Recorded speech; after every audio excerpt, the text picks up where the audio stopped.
প্রস্তুতির অংশ হিসেবে আজকে আমরা এই শাহবাগ মোহনায় মিলিত হয়েছি। ইতিমধ্যেই বাংলাদেশ জাতীয়তাবাদী ছাত্র এবং সংগ্রামী সর্বতম নাসিরউদ্দিন নাসির আপনাদের নির্দেশনা দিয়েছেন।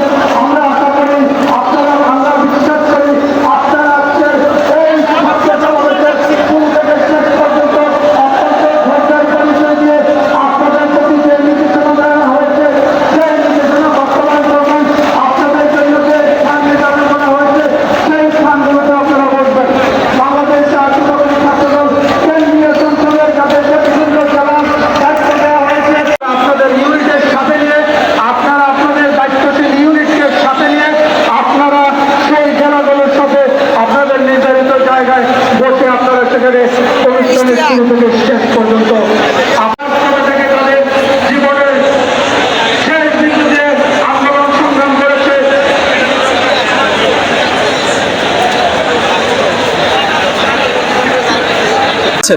আমরা আজকে আসছি দীর্ঘ 17 বছর ফ্যাসিস্টের আমলে আমরা কোনোভাবে সুশৃঙ্খলভাবে কোনো প্রোগ্রাম করতে পারি নাই।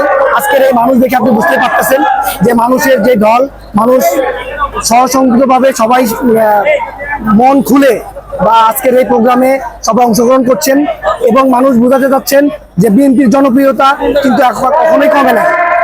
আর আমরা শেরেবাংলা কৃষি ইনস্টিটিউট থেকে আসছি। আমাদের ঢাকা মহানগর উত্তরের আমরা মাহফুজুর রহমান লিপকন ভাই এবং সালাউদ্দিন ভাইয়ের নেতৃত্বে এখানে আসছি। আমাদের এটি এখন ছাত্রদল এবং খুবই শক্তিশালী এবং আগের যেই ভূমিকা ছিল তার থেকে বেরিয়ে এসে আমরা এখন একটা শক্তিশালী ছাত্রদল গঠন করতে পেরেছি।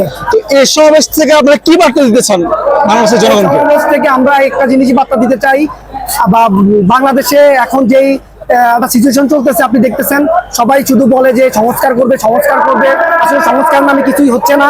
বাংলাদেশে অতি দ্রুত নির্বাচন দেওয়ার ক্ষেত্রে বিএনপিকে নির্বাচিত করে আমরা জনকল্যাণের সাথে দেশকে আগায় নিয়ে যেতে চাই। আচ্ছা, কিছু কিছু দল তো পিয়ার পদ্ধতি নির্বাচন চাচ্ছে, এখন এর বিরুদ্ধে তো বিএনপির ভিন্ন অবস্থান দেখা যাচ্ছে, এই বিষয়ে আপনারা কি মনে করেন?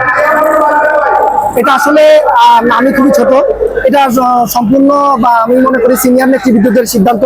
সেই সিদ্ধান্তের সাথে আসলে আমি কতটুকু মতামত এক হবে সেটা আসলে আমি বলতে পারছি না। ধন্যবাদ।